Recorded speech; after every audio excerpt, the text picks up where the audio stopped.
समाधान। जय बोलिए प्रातः स्मरणीय संत शिरोमणि परम पूज्य 108 आचार्य गुरुवर विद्यासागर जी मुनि महाराज की जय जय जय। बोलिए गुणायतन प्रणेता संघ का समाधान प्रवर्तक प्रखर वक्ता मुनि श्री प्रमाण सागर जी मुनि महाराज की जय जय जय। बोलिए परम पूज्य 108 मुनि श्री विराट सागर जी मुनि महाराज की जय जय जय। उपस्थित धर्म श्रद्धालु सज्जनों, माताओं एवं बहनों, मध्य प्रदेश के बड़वानी जिला स्थित 52 गजाजी स्थित क्षेत्र के पावन परिसर में आयोजित आज के संघ का समाधान के कार्यक्रम में यहाँ उपस्थित स्थानीय श्रद्धालुजन एवं देश विदेश के विभिन्न स्थानों से पधारे उपस्थित श्रद्धालुजन तथा उन सभी श्रद्धालुओं और दर्शकों का जो घर बैठे आज यहाँ आयोजित संघ का समाधान के कार्यक्रम का सीधा प्रसारण पारस चैनल, जिनवाणी चैनल एवं प्रमाणिक ऐप के माध्यम से देख रहे हैं, सुन रहे हैं, उन सबों का मैं 52 गजाजी स्थित क्षेत्र कमेटी की ट्रस्ट कमेटी की ओर से हार्दिक हार्दिक अभिनंदन करता हूं। मैं आपको लिए चलूं संघ का समाधान की ओर। इसके पूर्व हम लोग रोज की तरह आज भी पूज्य गुरुदेव के द्वारा सामूहिक आशीर्वाद ग्रहण करेंगे। हाथ जोड़िए और मेरे साथ बोलिए नमोस्तु गुरुदेव, नमोस्तु गुरुदेव, नमोस्तु गुरुदेव, नमोस्तु गुरुदेव, नमोस्तु गुरुदेव, नमोस्तु। बोलिए परम पूज्य मुनि श्री प्रमाण सागर जी मुनि महाराज की। और प्रथम प्रश्न के लिए मैं आमंत्रित कर रहा हूं कुमारी तनिषा जैन जयपुर, और उसके बाद तैयार रहेंगी श्रीमती श्रद्धा सचिन अहमदाबाद। बोलो बोलो। नमस्ते महाराज जी मेरा नाम तनिषा जैन है, मैं जयपुर से आई हूँ। महाराज जी मेरा प्रश्न ये है कि अंचेमी पूजेमी वंदामी नमस्वामी दुखक्कु कम्मक्कु भोइलाओ सुघईमणम समाधिमणम जिनगुण संपत्ति होई मध्यम का क्या अर्थ है? अंचेमी यानी मैं आपकी अर्चना करता हूँ, पूजेमी यानी आपकी पूजा करता हूँ, बंदामी यानी आपकी वंदना करता हूँ, नमन सामी यानी आपको नमस्कार करता हूँ, अर्चना करता हूँ यानी द्रव्य चढ़ा करके, पूजा करता हूँ यानी गुणगान करता हूँ, वंदना करता हूँ यानी हाथ जोड़ता हूँ, नमन सानी यानी नमस्कार करता हूँ। दुखक हो मेरे दुखों का क्षय हो, कम्मक हो मेरे कर्मों का क्षय हो, बोहिला हो मुझे सम्यक ज्ञान की प्राप्ति हो, सुगैगमनम मुझे सुगति की प्राप्ति हो, समाधि मरणम मुझे समाधि की प्राप्ति हो, और हे भगवान जिनगुण संपत्ति हो मध्यम मुझे आपके गुणों की प्राप्ति हो। तो देखो वास्तव में गुरुओं की या भगवान की वंदना करो तो उसमें अर्चना, पूजा, वंदना और नमस्कार चारों होना चाहिए। अर्चना कब? जब द्रव्य आपने चढ़ा दिया तो अर्चना, खाली हाथ मत करना। पूजा अर्घ का उद्गार, एक अर्घ का उद्गार बोलो, पूजा हो गई। वंदना दोनों हाथ जोड़ो, और नमस्कार सिर झुका, ये हो तो तुम्हारी पूर्ण वंदना होगी। चलिए श्रीमती श्रद्धा सचिन अहमदाबाद, उसके बाद तैयार रहेंगी कीर्ति कनक माही झांसी। मनीष कीर्ति। नमोस्तु महाराज जी, मैं श्रद्धा जैन अहमदाबाद से। मेरा प्रश्न यह है कि प्राय यह देखने में आता है कि बच्चों में क्रिया रूपी धर्म तो स्वाभाविक रूप से आ जाता है, जैसा हम करते हैं घर में हमको फॉलो कर लेते हैं, लेकिन हम ऐसा क्या करें कि उनमें भाव प्रधान धर्म की भी अग्रसित कर सके और उनके नियम और दृढ़ता पूर्वक फॉलो हो पाए। जिससे कि देखिए आप उनको जैसे क्रिया सिखाते हैं वैसे ही भावों के प्रति भी हम उनको बोध कराएं, भावों का महात्म बताएं, उन्हें समझाएं कि इसका क्या प्रभाव पड़ता है। कल ही एक बच्ची ने पूछा कि नमोकार मंत्र उसकी माँ ने उसको सिखाया, क्या नाम? आरना नाम है, क्या नाम है तेरा? खड़ी हो जा बेटे। इसकी माँ बता रही थी कि इसको नमोकार मंत्र की अंजन चोर की कथा सुनाई तो बड़ी प्रभावित हुई। तो इसने कहा मम्मी फिर तो हम अपने घर के नमोकार मंत्र जप करके छत से कूद जाएंगे तो भी हमारे लिए मैजिकल प्लेन आ जाएगा। तो ये बात बच्चे बहुत जल्दी प्रभावित होते हैं। तो मैंने उसकी माँ से पूछा क्या तुमने क्या किया? बोले नहीं, उसके लिए मैंने उससे कहा उसके लिए बहुत ध्यान करना पड़ता है। बच्चे बहुत सूक्ष्म होते हैं, बातों को पकड़ते हैं, हमें चाहिए कि हम उन्हें गहराई से समझाएं।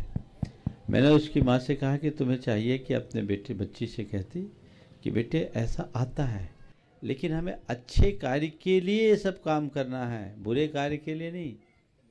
कोई छत से गिर जाए तो उसे बचाने के लिए नमोकार जपो। नमोकार जपते हुए छत से गिरने में कौन सी बहादुरी, समझ गए? तो इसलिए कभी भी कोई काम मत करना। और ये जब हम भाव से पूरी क्रिया करते हैं तो उसका परिणाम मिलता है। ये बात हम अगर उनके मन मस्तिष्क में अंकित करें तब सुपरिणाम आएंगे। प्रेरणादायी गुरुवर को मेरा त्रैबार नमोस्तु। गुरुदेव, सामान्य तौर पे हम देखते हैं कि जिसके पुण्य कर्म होता है या सातावेदनीय कर्म का उदय होता है तो उसे ज़्यादातर सुख सुविधा संपन्न देखा जाता है। तो इसमें एक कर्म फिलोसॉफी के अंतर्गत मेरे को जस्ट जानना था कि इसमें क्या उस पर्टिकुलर पर्सन को वो निर्जरा करने की अपॉर्चुनिटी छूट जाती है क्या? फॉर एग्जांपल जैसे कोई सोफिस्टिकेटेड जॉब लगा, एसी वगैरह में बैठ के आराम से जॉब कर रहा है, जबकि सामने देखते हैं कि और ऐसे जॉब्स हैं जहाँ पर बहुत पसीना बह रहा है, तो उनकी सविपाक निर्जरा ऑटोमेटिक हो रही है। यहाँ पर तो उस जो पुण्यशाली है उसको अविपाक निर्जरा करके ही अपनी निर्जरा करनी है। देखो, एक लाइन में बोलता हूँ, पुण्य का त्याग करने में निर्जरा है और पुण्य का भोग करने में पाप का बंध। तुम्हारे पुण्योदय से सारी सुविधाएं मिली, तुम उसका भोग कर रहे हो यानी पाप कर रहे हो। पाप कर रहे हो तो पाप का बंध होगा। और तुम्हें सुविधा मिली और उसको तुम उपयोग में नहीं ले रहे हो तो तुम त्याग कर रहे हो, पुण्य का बंध होगा। तो पुण्य के उदय में सारी अनुकूलताएं तुम्हें मिलेगी, पर तुम्हारा पुरुषार्थ इसमें है कि पुण्य को भोगने की जगह पुण्य को त्यागो, तब जीवन के साथ। नमोस्तु महाराज जी, मेरा नाम संस्कृति है, मैं अहमदाबाद से आई हूँ। मेरा प्रश्न है कि दुनिया में सबसे पहले बॉर्न कौन हुआ था? बॉर्न कौन हुआ था? दुनिया ही बॉर्न नहीं हुई तो किसको बोलेंगे सबसे पहले कौन बॉर्न हुआ? ये दुनिया एब एटर्नो है, समझ गई? अनादि से है, इसमें कोई पहले बॉर्न नहीं हुआ। हाँ, चलो। नमोस्तु महाराज जी, मेरा नाम संशिता है। मेरा प्रश्न है कि जब हम मंदिर में प्रतिमा जी की दर्शन करते हैं तब हमें प्रतिमा के बाजू में एक प्लेट जैसा दिखता है, उसके अंदर कुछ नंबर्स और अक्षर भी लिखे रहते हैं, तो उसका क्या मतलब है? हमें उनके दर्शन भी करने वो यंत्र कहलाते हैं, उसमें बहुत सारी दिव्य शक्तियाँ रहती है जो पूजा विधान में काम में आता है, समझ गए? देखो, सबसे बड़ी सराहनीय बात यह है, ये पूरा छोटा सा परिवार है, युवा है, प्रोफेशनल है, लेकिन आप सबको सुनकर बहुत अच्छा लगेगा। पूरे परिवार में रात्रि भोजन कोई नहीं करता, जमी कंद नहीं खाता। ये बच्चे भी कोई भी जमी कंद नहीं खाते ना, कोई भी जमी कंद नहीं खाते। और बड़ौदरा जैसे शहर में रह करके, अहमदाबाद जैसे शहर में रह करके ये काम कर रहे हैं। लोगों को सीखना चाहिए। अगर हम धर्म के गहरे संस्कार बच्चों के मन में प्रारंभ से दे दें तो उनके जीवन में बदलाव आएगा। इस बच्ची ने कहा कि हमसे हमारे लिए लोग कहते हैं कि तुम अभी से जीवन भर के लिए छोड़ दोगे तो तुम्हें आगे चल कर के शादी के बाद नियम तोड़ देने पड़ेंगे। ये लोग डिमोरलाइज करते हैं। मैंने इससे कहा कि तुमसे जो ऐसा कहे तो उनसे कह देना कि अगर ऐसा लड़का मिलेगा तो मैं शादी ही नहीं करूँगी, है ना? पक्के रहोगे। जैसे तुम्हारे अंदर संस्कार है, ऐसे संस्कार से भरे अनेक बच्चे भी हैं, अपने आप योग बनेगा। तो ये चीज़ें हमें आगे बढ़ाना चाहिए। वर्तमान में मैं ये देख रहा हूँ कि साधु संतों से जुड़े हुए परिवारों में भी इनका अभाव है। भाई, धर्म के क्षेत्र में कब आगे बढ़ोगे? अपनी चर्या की विशुद्धि कब बनाओगे? कुछ तो करना होगा। बहुत बढ़िया। हाँ, चलिए। मनीष कीर्ति कनक माही झांसी, और उसके बाद तैयार रहेंगी श्रीमती श्रद्धा रावत इंदौर। बोलो जल्दी। हाँ, 2 पूछ लो 4 में चलेगा। हाँ, नमस्ते महाराज जी, मेरा प्रश्न ये है कि कहते हैं कि हमारे अंदर हमारी बॉडी के अंदर जितनी एनर्जी होती है पूरे जीवन काल में हम उसका सिर्फ 10% ही यूज़ कर पाते हैं, तो क्या ये सच है और इस एनर्जी को हम कैसे बढ़ा सकते हैं? देखिए, एनर्जी के विषय में तो ऐसा मेरे सुनने में नहीं आया कि हम अपनी पूरी एनर्जी का 10% यूज करते हैं, पर माइंड के संबंध में ज़रूर ऐसा है। हम अपने मस्तिष्क का, सामान्य आदमी तो अधिकतम 6%, 8 और 9% से ज़्यादा नहीं, अभी 10% भी पूरा यूज नहीं हुआ। अगर हम अपने माइंड को पूरी तरह एक्टिवेट कर दें तो समझ लो हम सर्वज्ञता को प्राप्त कर सकते हैं। समझ चलिए। हाँ, श्रीमती श्रद्धा रावत इंदौर, उसके बाद तैयार रहेंगी नमोस्तु गुरुवार। श्रीमती श्रद्धा पंकज जोशी बड़वानी। मैं श्रद्धा रावत इंदौर से। महाराज जी, हर मेरे जीवन का एक लक्ष्य था।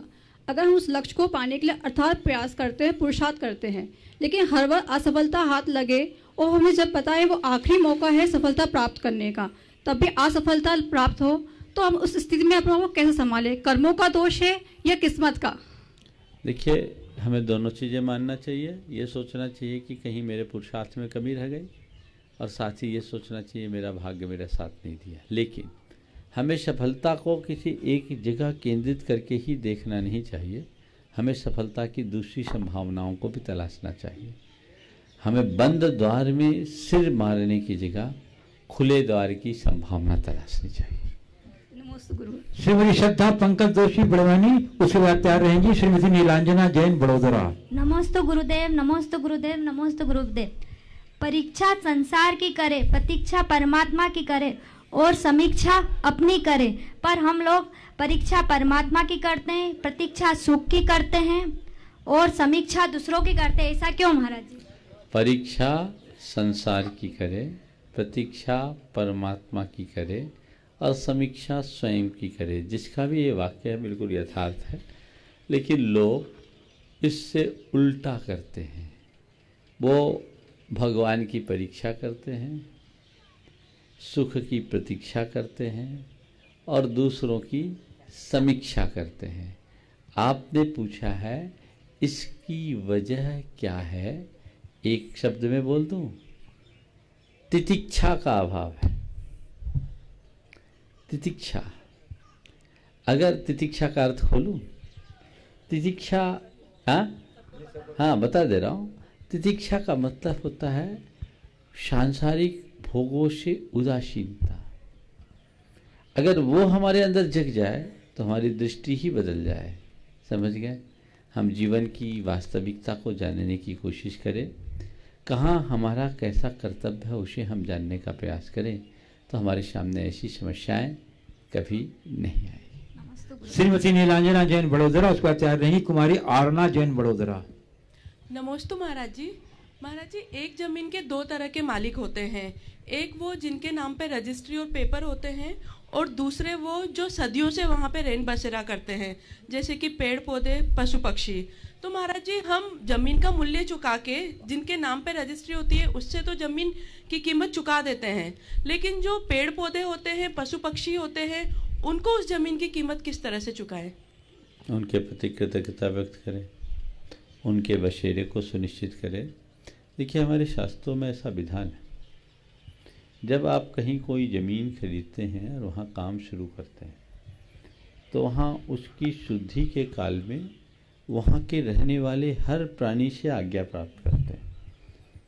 ये एक प्रकार का दूसरा रजिस्ट्रेशन है। तो उनको हम धन्यवाद देते हैं, उनकी व्यवस्थाएं हमें बनाना चाहिए, ये हमारी जवाबदारी भी होती है। मनुष्य अपने बारे में जितना सोचता है, अगर उसके साथ साथ प्रकृति के विषय में भी सोचने लगे तो मैं समझता हूँ पर्यावरण की समस्या इतना विकराल रूप नहीं ले पाएगी। हमने घर बनाया, हमारे घर बनाने से पर्यावरण के साथ इतना छेड़छाड़ हुआ, मिट्टी से, पानी से, हवा से हमने छेड़छाड़ की, तो हम उसके संरक्षण के लिए उतना कुछ करें, ये हमारा दायित्व होना चाहिए। और यदि हर व्यक्ति ऐसा करने लगे तो इस धरती को सुंदर बनाने में कोई नहीं रोक सकता।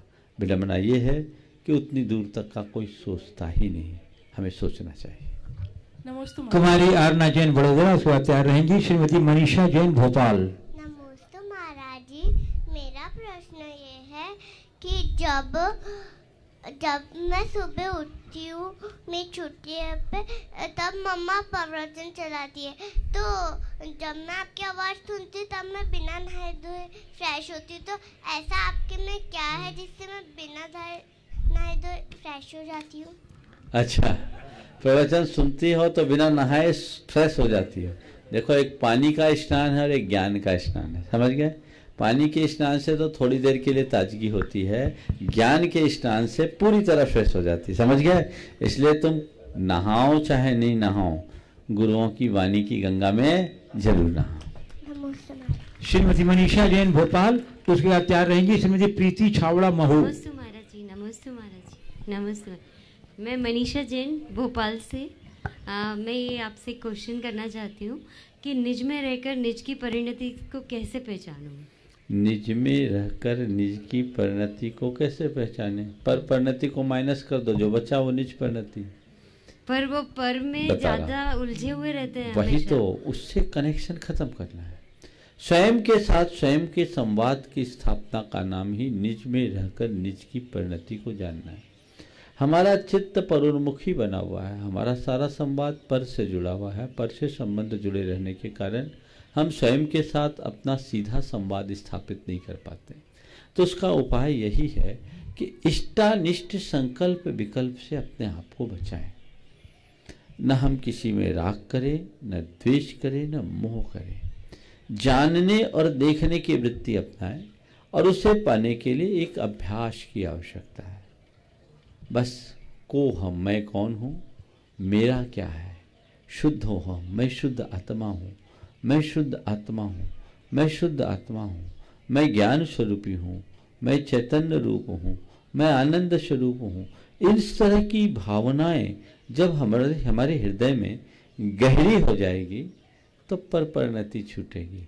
पर मैं अभी कहता हूँ, पर परिणति छूटे ये तो बहुत हाइट की बात है, कुपरिणति से बच जाओ, उद्धार हो जाएगा। धन्यवाद। श्रीमती प्रीति छावड़ा महू, उसके बाद तैयार रहेंगी श्रीमती अनीता काला बड़वानी। नमस्ते महाराज श्री। आंखों में रोशनी है पर उसे देखने के लिए सूर्य का प्रकाश चाहिए, लेकिन हमारी आत्मा में अनंत शक्ति है पर उसे जानने के लिए हमें किसका सहारा लेना चाहिए? ज्ञान का प्रकाश चाहिए। उसके लिए अंतर मन के प्रकाश को कैसे जागृत करें? ज्ञान का प्रकाश चाहिए। नानम प्रयास हो, ज्ञान ही प्रकाशक है। दीप तो जल वस्तुओं को प्रकाशित करता है, ज्ञान चैतन्य को प्रकाशित करता है। तो उसके लिए सतत ज्ञानाभ्यास करें।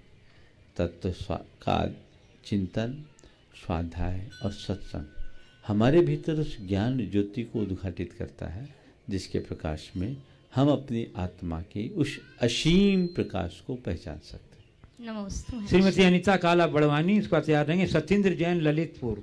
नमोस्तु गुरुवर, नमोस्तु गुरुवर, नमोस्तु गुरु। प्रायः ऐसा देखा जाता है कि शादी होती है और 6 महीने भी नहीं होते और लड़की वापस घर आ जाती है।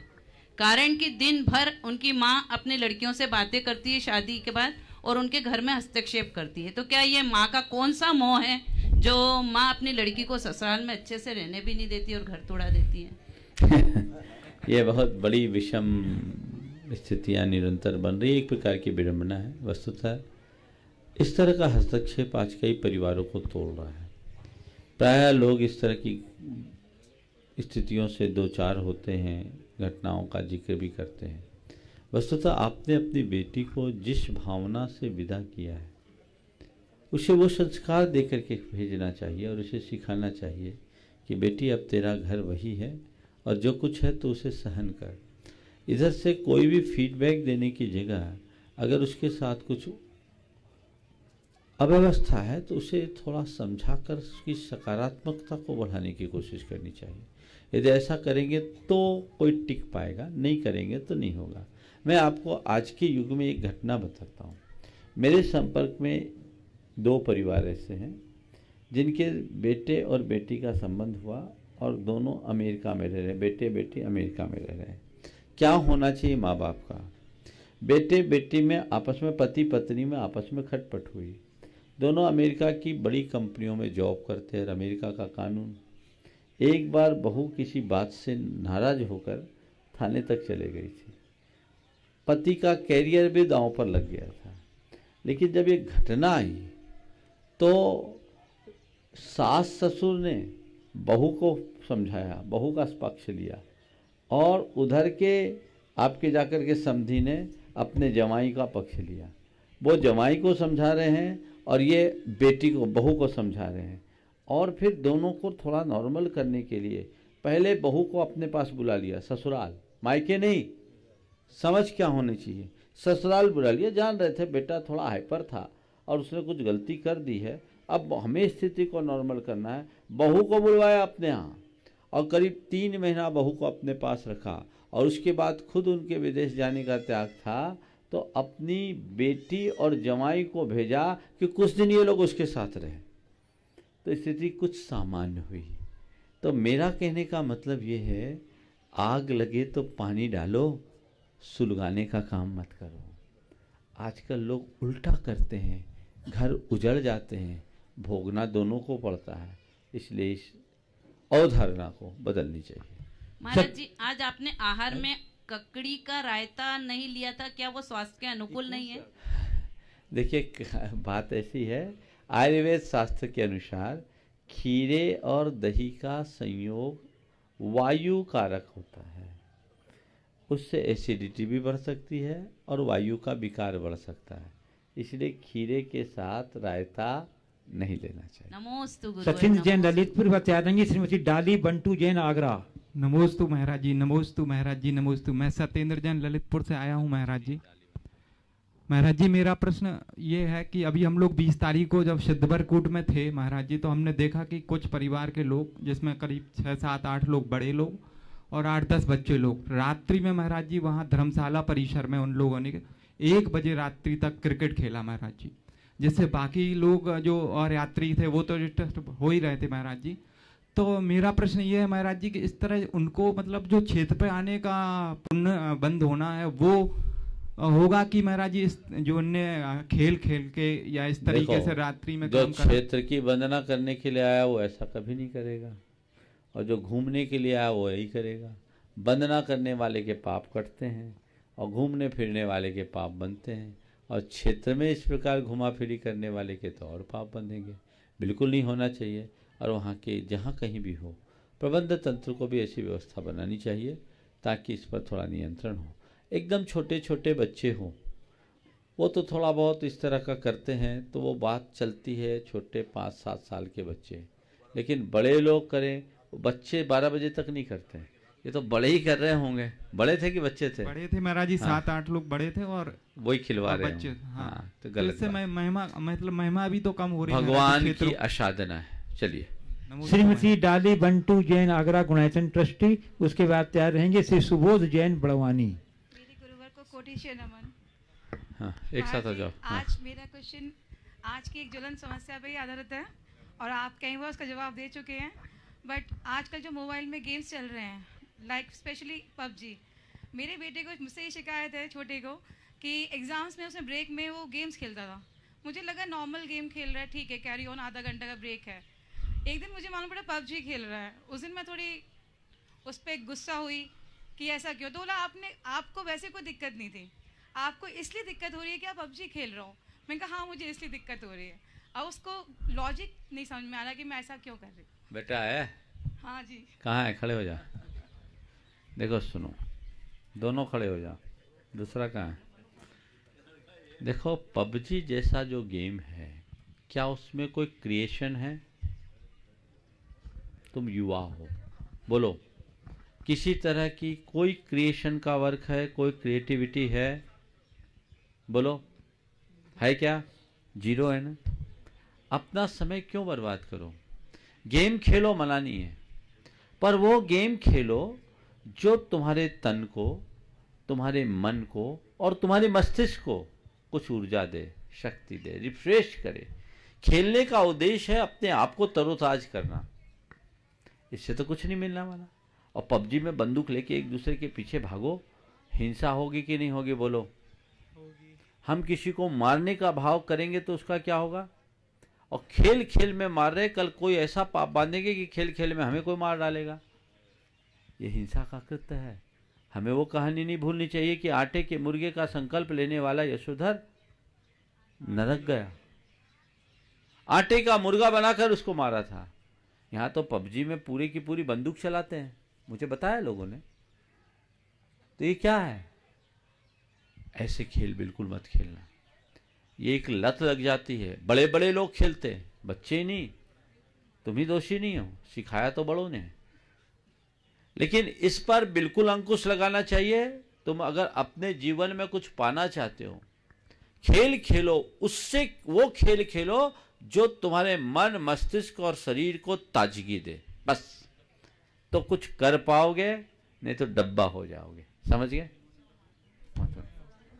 श्री सुबोध। और फिर क्या होगा, अगर इसके कुसंस्कार पड़ेंगे, तुम्हारे सबकॉन्शियस में बैठ जाएंगे, तो थोड़ी सी बात में तुम बंदूक उठा दोगे। ऐसा काम मत करना। समझ गए? आज से त्याग कर दो, बस। बहुत बढ़िया। श्री सुबोध जैन बड़वानी इस बात तैयार रहेंगी। श्रीमती नीना गोधा बड़वानी। नमस्ते गुरुदेव। गुरुदेव, भगवान के सीने पर एक वर्ग के आकार का चिन्ह होता है, उसे क्या कहते हैं और वह क्यों होता है?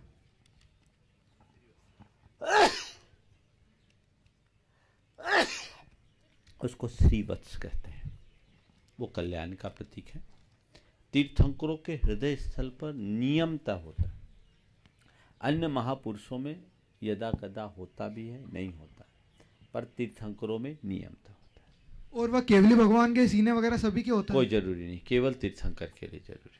नमस्ते। श्रीमती नीना गोधा बड़वानी, उसके बाद तैयार रहेंगे श्रीमती अंजू जैन गुड़गांव गुणाचन ट्रस्टी। नमस्ते गुरुवर। जिस तरह से बोलो। हेलो। जिस तरह से महाराज जी रामायण और महाभारत सीरियल जन जन में प्रचलित है, तो हमारी ये इच्छा है कि जैसे आपके आशीर्वाद से पारस और जिनवाणी चैनल के माध्यम से जैन संस्कृति के कथानक और आख्यानों का प्रसारण हो, ताकि हमारी जो पीढ़ी है, प्रिंट मीडिया में तो सब चीज़ें उपलब्ध है, लेकिन अभी सभी का झुकाव डिजिटल मीडिया पे है, तो हम इससे परिचित हो सके, कुछ ऐसा हो। आपका सुझाव अच्छा है, मैंने सुना है चैनलों के द्वारा ऐसी तैयारी भी की जा रही है। बहुत जल्दी शायद भगवान ऋषभ देव के चरित्र पर काम होगा। चलिए। श्रीमती अंजू जैन गुड़गांव गुणाचन ट्रस्टी तैयार रहेंगी। श्रीमती सुप्रिया जैन रतलाम। नमोस्तु गुरुवर, नमोस्तु गुरुवर, नमोस्तु गुरुवर। जब युवा वर्ग किसी धार्मिक कार्य में लगता है तो लोग कहते हैं कि ये तो घूमने का टाइम है, मौज मस्ती का टाइम है, और जब बुजुर्ग लोगों को धर्म करने के लिए बोला जाता है तो वो कहते हैं कि हमारी उम्र तो निकल चुकी है, अब कुछ नहीं हो सकता। तो धर्म करने की सही उम्र क्या है? मैं अपनी बात बताता हूँ। जब मैं ब्रह्मचारी था, 1985 की बात है, खुरई में वाचना चल रही थी। बड़े बड़े सिद्धांत शास्त्री आए हुए थे, बुजुर्ग थे, उम्र दराज थे। तो उस समय मैं एक विद्वान, जो वरिष्ठ विद्वान थे वाचना में, जिनकी बड़ी प्रमुख भूमिका थी, उनसे मैंने पूछा कि पंडित जी, मैं दीक्षा लेना चाहता हूँ, आपका क्या परामर्श है? बेटे पहले थोड़ा ज्ञान पालो। मैं उस समय 17 साल 18 साल का था, ब्रह्मचारी था। पहले थोड़ा ज्ञान पालो, स्वाध्याय कर लो, ठीक। उसके थोड़ी देर बाद बातचीत चली। पंडित जी, आपका ज्ञान तो गजब का है, वाचना कितनी अच्छी करते हैं, संपादन भी आपका बहुत अच्छा है, और विशेषार्थ तो मैं छोड़ता ही नहीं, बहुत अच्छा, और कितनी बढ़िया संपादकीय लिखते। पंडित जी, आपको तो बहुत ज्ञान है। हाँ, ये हो जाता है अभ्यास से। पंडित जी साहब, आपने दीक्षा क्यों नहीं ली? दीक्षा क्यों नहीं ली? दीक्षा क्यों नहीं ली? उनने जो जवाब दिया वो मैं आज आपके उत्तर में बोल रहा। बोले, आपकी उम्र में हमें आचार्य महाराज नहीं मिले। और इस बात को मैं नाम भी ले लेता हूं, पंडित कैलाश चंद्र सिद्धांत शास्त्री थे, और उन्होंने भरी सभा में इसको कोट किया। तो बात ये है, जिनको कुछ नहीं करना वो बहाना बनाते रहते उम्र का, और जिनको करना होता है वो बहाना खोजते हैं कुछ करने का। हम बहाना बनाना बंद करें, बहाना खोजे। मुझे जो करना है सो करना है। कोई बोले कि अभी तो मौज करने की उम्र है, अपन कहे हम मौज ही कर रहे हैं। आपका मौज का अपना तरीका है, मेरा मौज का अपना तरीका है। मेरे व्यक्तिगत जीवन में आपको किसी भी प्रकार का हस्तक्षेप करने की आवश्यकता नहीं है। सामने वाले को अपने आप जवाब मिल जाएगा। श्रीमती सुप्रिया जैन रतलाम, उसके बाद तैयार रहेंगी श्रीमती चंद्रकला जी पाटनी रांची। नमस्ते गुरुवर। गुरुवर, जो कहते हैं कि कुछ करने का समय ही नहीं मिलता, वो सच क्यों नहीं कहते कि कुछ करने का मन ही नहीं करता?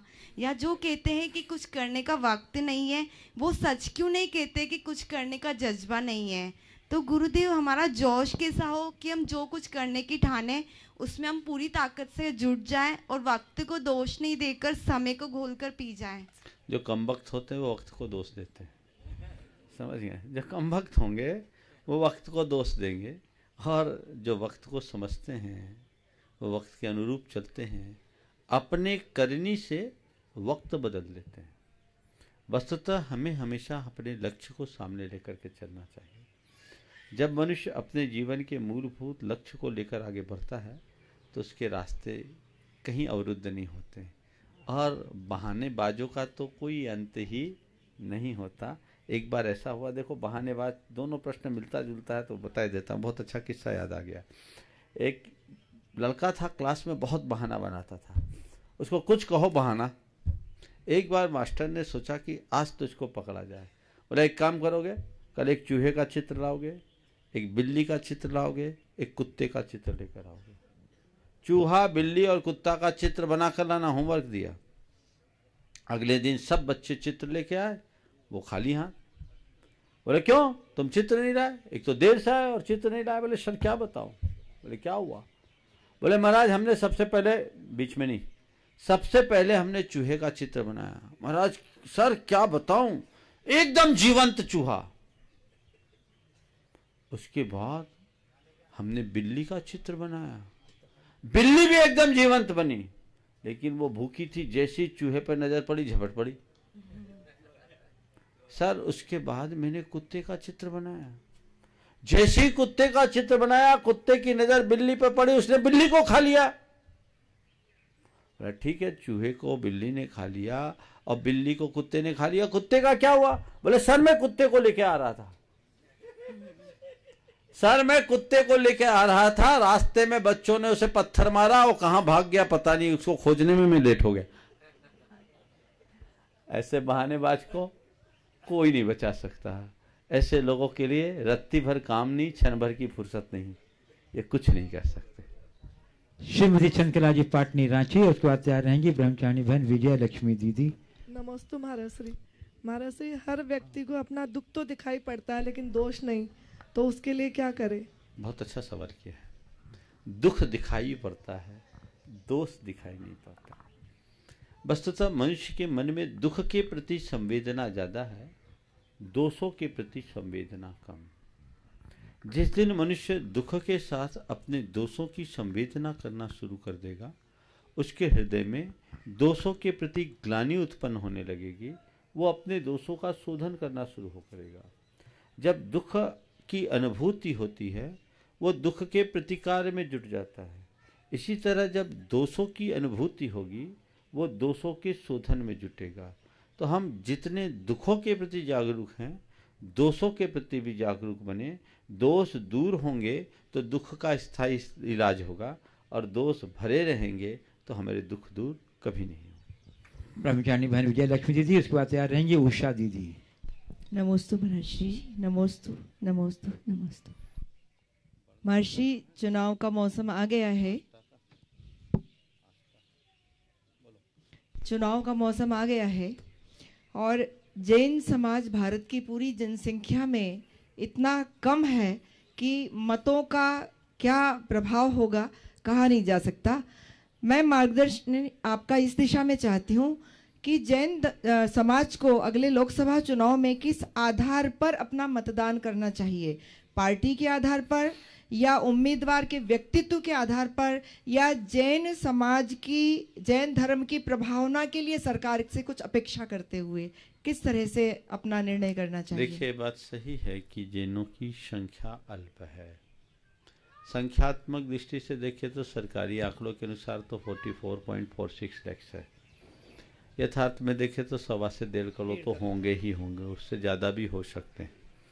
उस हिसाब से अगर देखा जाए तो जैनों में मतदाताओं की संख्या 60-70 लाख हो, 50 लाख भी मैं मान लूँ थोड़ी देर के लिए, संख्या की दृष्टि से अल्प है। पर अगर इसकी ताकत को देखूं तो हर जैनी में एक जैनी को 100 मतदाता को प्रभावित करने की क्षमता उसके पास है। तो एक जैन का मत 100 मत के बराबर है। अगर 50 लाख को 100 से गुना कर दे तो 50 करोड़ वोट तो तुम्हारे जेब में है। पूरा का पूरा नक्शा बदला जा सकता है अगर समाज में ऐसी राजनीतिक चेतना जाग जाए तो। उतनी ताकत है। पर विडंबना ये है कि हमारी समाज में ऐसी कोई राजनीतिक चेतना नहीं है, न वैसी कोई समझ है, न कोई ऐसी दृष्टि है। लोग दलों में बटे हुए हैं, अपने अपने तरीके से जुड़कर काम करते हैं। हमें चाहिए हम भारत को भारत बनाने के लिए जो जुटे उनको सहयोग करें। भारतीय संस्कृति, जैन संस्कृति, अहिंसा के विकास, राष्ट्र के विकास में जो अपना प्रमुख योगदान दे सके हम उन्हें महत्व दें। पर यह तब होगा जब पूरी जैन समाज एक स्वर में काम करे। विडंबना यह है कि औरों को एकत्रित करना बड़ा सहज है, बुद्धिजीवियों को जोड़ना खुले तराजू पर मेढक तौलने जैसा काम। मेढकों की तौल खुले तराजू पर बहुत कठिन है। एक आता है, 4 उचटता है। हमें एक चेतना जगानी होगी, अन्यथा आने वाला समय बहुत भयानक होने वाला है। इसलिए समाज को जागना है। हमारी बहुत सारी सामाजिक और सांस्कृतिक चुनौतियां हमारे सामने हैं, उनका निवारण भी हम आज वर्तमान की सत्ता की जो व्यवस्था है उसी के आधार पर कर सकते हैं। लेकिन वह तभी संभव होगा जब हम अपनी आवाज़ वहाँ तक पहुँचा सके। अभी तो कोई आवाज़ पहुँचाने वाला भी नहीं है। आज हमारे देश के जितने कर्णधार हैं वो बुद्ध का तो नाम लेते हैं, उन्हें भगवान महावीर का नाम लेने में भी संकोच होता है। वो भगवान महावीर का नाम लेने में यानी जैन धर्म को जैन धर्म के रूप में स्वीकार करने में भी वो संकोच करते हैं। जैनियों के लिए इसके विषय में सोचना चाहिए कि जिस धर्म के सिद्धांत के बल पर देश को आज़ादी मिली, आज उसके देवता के नाम पर भी लोगों को संकोच हो तो इससे बड़ी विडंबना और क्या होगी। इसलिए इस पर हमें एक बहुत बड़ी मुहिम छेड़ने की आवश्यकता है। बहन उषा दीदी, उसके बाद तैयार रहेंगी बहन डॉक्टर मीना दीदी इंदौर। गुरु ज्ञानी गुरु पार की, गुरु उदार गंभीर, रहस्य उद्घाटक गुरु, गुरु प्रभु की तस्वीर। नमोस्तु नमोस्तु गुरुदेव, नमोस्तु गुरुदेव। गुरुदेव, मेरी ये शंका है कि हम बचपन में बच्चों को बहुत अच्छे अच्छे संस्कार देते हैं, परंतु जैसे ही वो बड़े होते हैं, भौतिक युगों में वो जब भौतिकता से घिर जाते हैं तो वो धीरे धीरे संस्कारों को विस्मृत करने लगते हैं। तो उनके संस्कारों को बचाए रखने के लिए हमें क्या करना चाहिए? संस्कारों के साथ उनकी संगति पर भी ध्यान दें। हम संस्कारों का तो ध्यान रखते हैं, संगति का नहीं रखते, इसलिए बिगड़ जाते। डॉक्टर मीना दीदी इंदौर से तैयार रहेंगी आस्था जैन बड़नगर।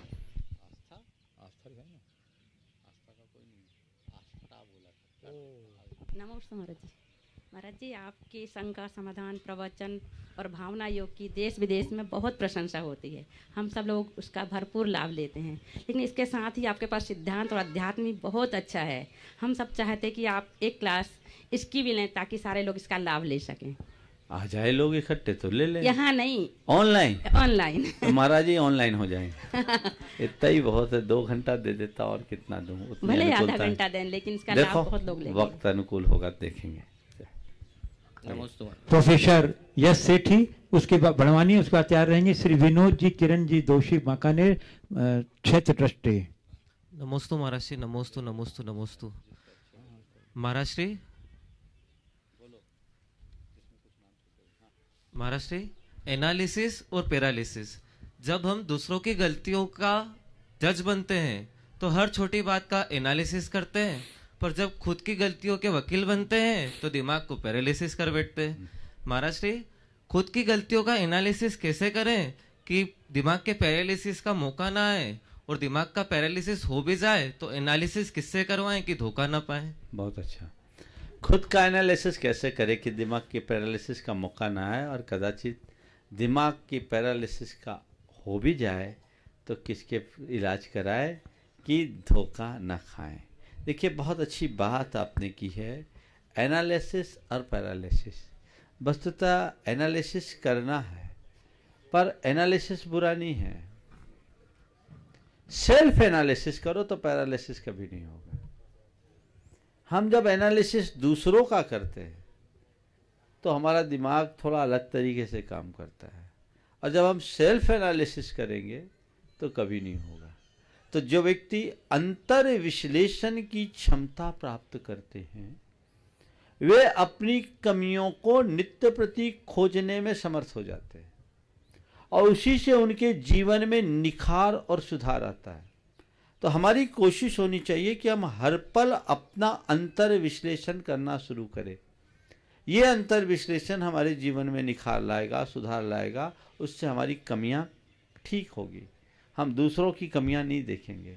वस्तुतः विश्लेषण और अंतर विश्लेषण के अंतर को हम समझ लें, एनालिसिस और सेल्फ एनालिसिस के भेद को हम समझ लें, तो फिर कभी पैरालिसिस होने की नौबत नहीं आएगी।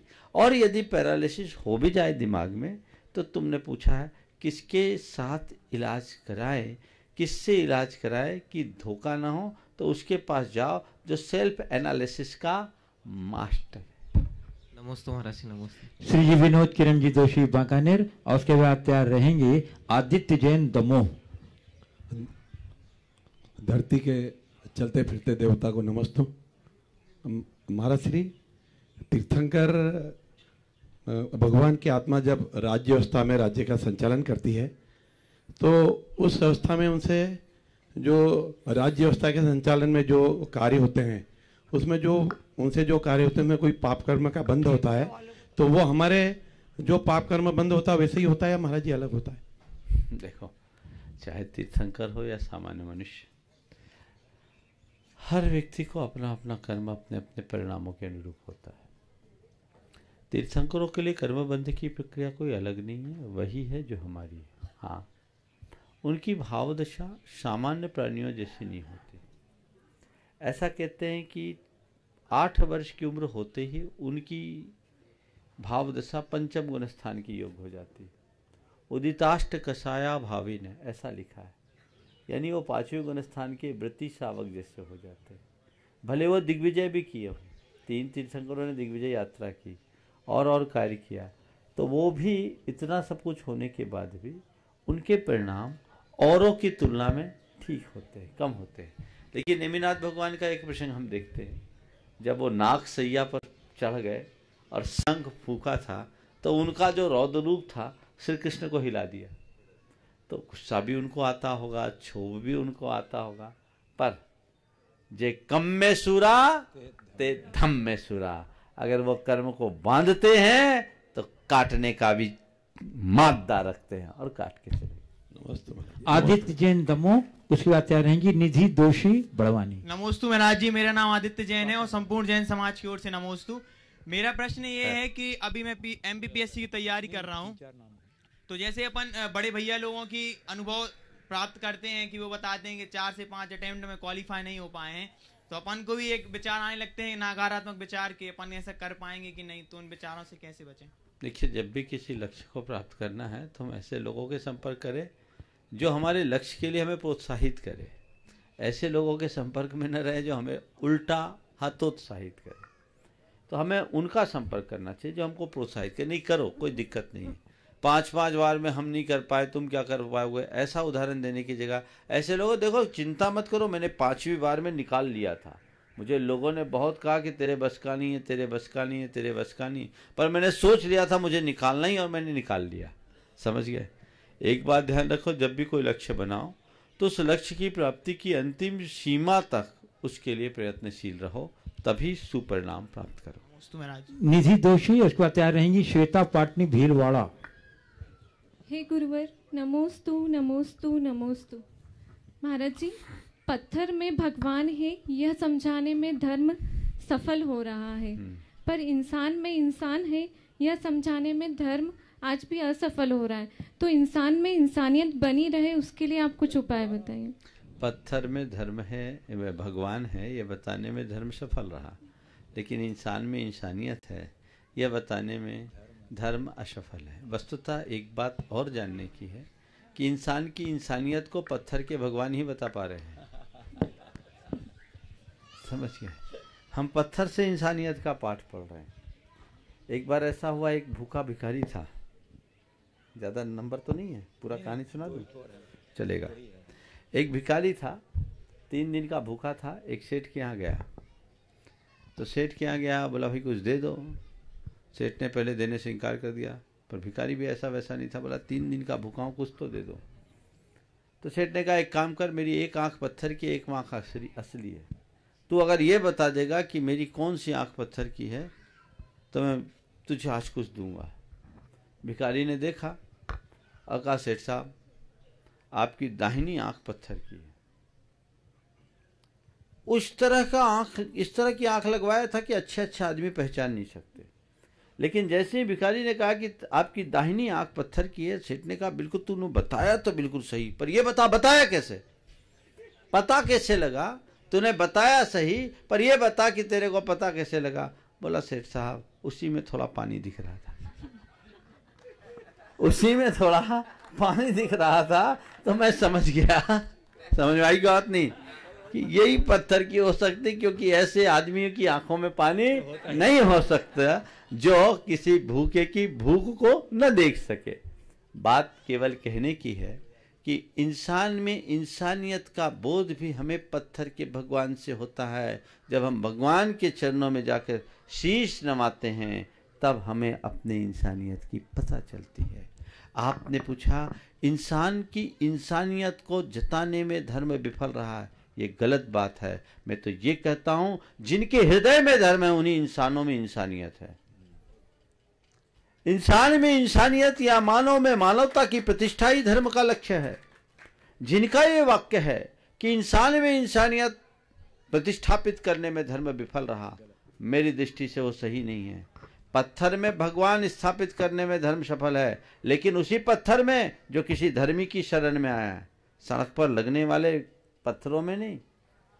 जो मूर्ति का रूप लेकर आया और जिसे किसी धर्म गुरु ने संस्कार दिए, इसी तरह इंसान में भी इंसानियत है, पर उसी इंसान में जो धर्म की शरण लिया है, तो धर्म की हम शरण को थाम लेंगे, इंसानियत प्रकट हो जाएगी। और एक बात और जानना कि इस धरती पर जो भी थोड़ी बहुत इंसानियत आज बची है वो धर्म के प्रताप से ही बची है। जब तक धर्म रहेगा तब तक इंसानियत बनी रहेगी। इसलिए इंसानियत का विस्तार करना चाहते हो तो धर्म का विस्तार करो, क्योंकि धर्म का पहला पाठ मनुष्य मात्र में मनुष्यता की प्रतिष्ठा है। नमस्ते। श्वेता पाटनी भीलवाड़ा, उसके बाद तैयार रहेंगे पंकज कासलीवाल इंदौर। नमोस्तु गुरुदेव, नमोस्तु गुरुदेव, नमोस्तु गुरुदेव। जैन धर्म के अनुसार हर प्राणी का जन्म कर्मों के अनुसार होता है और आज के समय में बहुत सारे प्राणी लुप्त होते जा रहे हैं, जैसे शेर, डायनासोर। तो क्या ये माना जाए कि बहुत से कर्म लुप्त हो रहे हैं? क्या ये इनका लुप्त होना कर्मों का लुप्त होना है? देखिए बात बिल्कुल सही है कि हमारी जो भी परिणतियाँ हैं वो हमारे कर्मों के अनुसार होते हैं। आपने बिल्कुल ठीक कहा कि बहुत सारे प्राणी लुप्त हो रहे हैं और बहुत से नए नए वायरस पैदा भी तो हो रहे हैं। इस सृष्टि का चक्र है, बदलता रहता है ना। सूक्ष्म होते जा रहे हैं, यानी हम विकृति की तरफ जा रहे हैं। हमारा उत्थान का क्रम रुक रहा है और पतन का क्रम प्रारंभ हो रहा है। और ये सृष्टि बहुत बड़ी है। हम जिस सृष्टि में रह रहे हैं ये बहुत छोटा सा अंश है। यहाँ कम हो रहे हैं तो दूसरी जगह बढ़ भी रहे हैं, वहाँ अच्छे वहाँ शिफ्ट हो रहे हैं, बुरे इधर बढ़ रहे हैं। ऐसा बैलेंस बन रहा है क्योंकि हमने वैसा वातावरण नहीं रहने दिया। तो हमें ये तो समझना चाहिए कि इस कलयुग में अच्छाइयाँ दिनों दिन लुप्त होगी और बुराइयाँ अपने पांव पसारेगी। निरंतर ऐसा होता जा रहा है और ऐसा होता रहेगा। महर्षि, मैंने 2 दिन पहले ही PUBG डाउनलोड किया था, तो हम आपके सामने नियम लेते हैं कि अब आज मैं सबसे कहूँगा जो अपने जीवन को अच्छा बनाना चाहते हो, जिनने अपने पास PUBG इंस्टॉल कर रखा है आज ही अनइंस्टॉल करो। कौन कौन हाथ उठाते हैं बताओ? अरे जिनने लगाए नहीं, माताएं उठा रही, बूढ़ी बूढ़ी, ये क्या करेगी? जो क्या होता PUBG जानती भी है, हो सकता करती तो नहीं थी।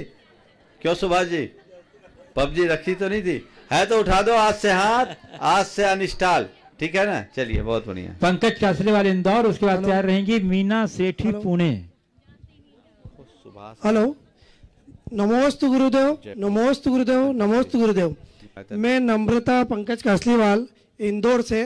गुरुदेव, मेरा एक प्रश्न ये है कि कई बार व्यापार के सिलसिले में हम बाहर जाते हैं, तो अब हम छोटे छोटे नियम धीरे धीरे लेते हैं। तो उस नियम में हमारा ये नियम रहता है कि हम हमारे जिस क्षेत्र में रह रहे हैं उस क्षेत्र के लिए हमारा छूट है मतलब उतने में हम नियम लेंगे और बाकी कहीं हम बाहर जाते हैं टूर पे तो उसके लिए छूट रखते हैं हम, तो गुरुदेव ये कहाँ तक उचित है? हम देखिए ऐसा है, आप लोग एक फिक्स डिपॉजिट करते हो तो कई डिपॉजिट ऐसे भी तो होते होंगे कि हम 20 साल के लिए कर रहे हैं, और कई ऐसे होते हैं कि हम 45 दिन के कर रहे हैं, कई ऐसे भी होते होंगे कि एफडी तो किए पर ज़रूरत करने पर निकाल लेंगे, ऐसा होता है ना? इंटरेस्ट किस में ज़्यादा मिलता है? जितने लंबे समय, तो तुम जितना बड़ा नियम लोगे उतना ज़्यादा लाभ होगा, और नियम का दायरा जितना छोटा करोगे तुम्हारा लाभ भी उतना कम होगा। मीना सेठी पुणे, उसका तैयार रहेंगे सुभाष बड़जात्या, जयपुर गुणायतन ट्रस्ट।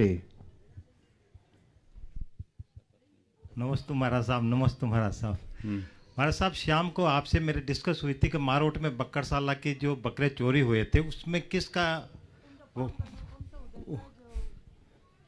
देखिए ये देश के लिए एक इकलौता बकरशाला है मारोट में। मैं तो वहाँ होके आया, ये लोग आप लोग संचालित कर रहे हैं, बहुत व्यवस्थित। उस समय मैं जब गया था तो लगभग 300 बकरे थे, 400 बकरे। आज इन्होंने बताया कि बकरशाला में एक त्यौहार विशेष के समय में कितने बकरे चोरी हुए? 60 बकरे लोगों ने चोरी कर लिया। नियमतः जिन लोगों ने किया है वो बड़े पाप के इरादे से किया, चंद रुपयों के लाभ में उनकी तो उनने हत्या निश्चित की होगी। आपने पूछा किस कर्म के उद्देश्य से ऐसा हुआ। मैं कर्म का उद्देश्य से क्या कहूँ, कहीं न कहीं हमारे प्रबंध में कमी, हालांकि रात भर उनकी चौकीदारी नहीं कर सकते, पर इनकी सीख लेनी चाहिए और उनकी सुरक्षा व्यवस्थित करनी चाहिए। कहीं न कहीं मिली भगत किसी न किसी की होगी, उसी की हमें जांच करनी चाहिए, और जो हो गया सो हो गया, आगे इसकी पुनरावृत्ति न हो इसका पूरा ध्यान रखना चाहिए। नमस्ते महाराज साहब, नमस्ते। नहीं, धर्म वाले लोग नहीं किए, ये तो चोरों ने किया है। कैमरे लगे, कैमरे भी लगे हैं, पर चौकीदार भी थे, तो आजकल तो चौकीदार के लिए लोग आप क्या कह सकते हैं। चलिए, वीना सेठी पुणे नहीं है, नहीं है, चलिए हो गया इस प्रकार वाले नहीं है। हाँ बोलो, और किसी का है? मैं बोल लूं गुरुदेव? हाँ बोलो बोलो। मैं देवेंद्र गोदा बड़वानी से। नमोस्तु गुरुदेव, नमोस्तु गुरुदेव। भी चुनाव संबंधी चर्चा हुई थी गुरुदेव। हाँ बोलो बोलो। अभी चुनाव संबंधी चर्चा हुई थी, तो जैन उम्मीदवार खड़े होते हैं तो वो चुनाव में ऐसा सुना जाता है कि साम दाम दंड भेद सभी करके चुनाव जीता जाता है, तो जैन उम्मीदवार ने किस नियम का पालन करके प्रचार करना चाहिए? मेरे साथ ऐसे बहुत सारे जैन उम्मीदवार जुड़े हैं जो साम दाम तो करते पर दंड भेद के बिना भी काम कर लेते हैं और बड़े नैतिकता के साथ चुनाव जीतते हैं, और एक बार नहीं अनेक बार जीते हैं। हमें अपने आदर्शों को सुरक्षित रखकर चलना चाहिए। प्रीति जैन, हाँ पीछे प्रीति जैन पंधाना खंडवा। बोलो। हेलो, गुरुदेव के चरणों में त्रैबार नमोस्तु नमोस्तु। गुरुदेव, मेरा क्वेश्चन ये है कि इंसान के पास ज्यादा सुख संपत्ति हो तो वो सुखी है, या उसके पास पांचों इंद्रियां हो तो वो सुखी है, या फिर उसको सुख की नींद सोता है तो सुखी है? उसके मन में संतुष्टि है तो सुखी है। चलिए। प्रीति जैन संधाना क्या खंडवा पंधाना। नमस्ते महाराज जी, मैं प्रीति जैन पंधाना खंडवा जिले से। मेरा प्रश्न है कि शास्त्रों में तो पढ़ा है कि मुनि बस 32 ग्रास ही आहार लेते हैं, लेकिन वो 32 ग्रास आहार कैसे होते हैं और कौन से होते हैं? अगर वो 32 ग्रास बता दूं तो 1000 दाने का चावल के दाने का 1 ग्रास होता है। मैंने एक बार 1998 में इसको तुलवाया। 1000 दाने चावल के लंबे दाने हुए तो उसका वजन हुआ 167 ग्राम, और छोटे दाने हुए तो 1000 दाने का वजन हुआ आपके जाकर 122 या 32 ग्राम के समथिंग। और ये दाने अगर इतने एक दाने हैं तो 32 ग्राम, 100 ग्राम भी एवरेज माने तो 3.25 किलो चावल कोई नहीं खा सकता। समझ गए? ये एक प्रमाण है। इस प्रकार आज के इस सत्र को, चलिए आप आखिरी पूछ लीजिए। हाँ पूछिए। गुरुवर कोटिसा नमोस्तु। महाराज जी, जो आदमी सिद्धांतवादी है उसको तात्कालिक रूप से बहुत परेशानियां आती हैं। किंतु लॉन्ग रन में तो उसको फ़ायदा होता है, स्थायी फ़ायदा होता है। मेरे साथ 1987 सितंबर में घटना घटी। मैं बैंक मैनेजर था, तो हमारे जो एरिया मैनेजर थे उन्होंने 100 रुपये मांगे। उन्होंने 100 रुपये मांगे, तो हमको पता था ये दुरुपयोग करते हैं, शराब वगैरह चलता है। तो मैंने कहा 150 रुपये का मैं मीठा नमकीन ले आता हूँ, पैसे नहीं देता। सारे मैनेजर्स ने कहा महाराज जी दे दो भाई जैन साहब दे दो। मैंने नहीं दिया महाराज जी। तो मेरा इंदौर से महाराज जी बिलासपुर के इंटीरियर में ट्रांसफ़र हुआ दिसंबर में। तो कृपया महाराज जी मार्गदर्शन दें, हमको अपने सिद्धांतों पर टिके रहना चाहिए। ट्रांसफर होने के बाद भी अभी तक टिके हो ना, इसलिए टिके रहो। बोलिए परम पूज्य आचार्य श्री विद्यासागर जी महाराज जी की। बोलिए परमचंद मुनि श्री प्रमाण सागर जी मुनि महाराज जी की।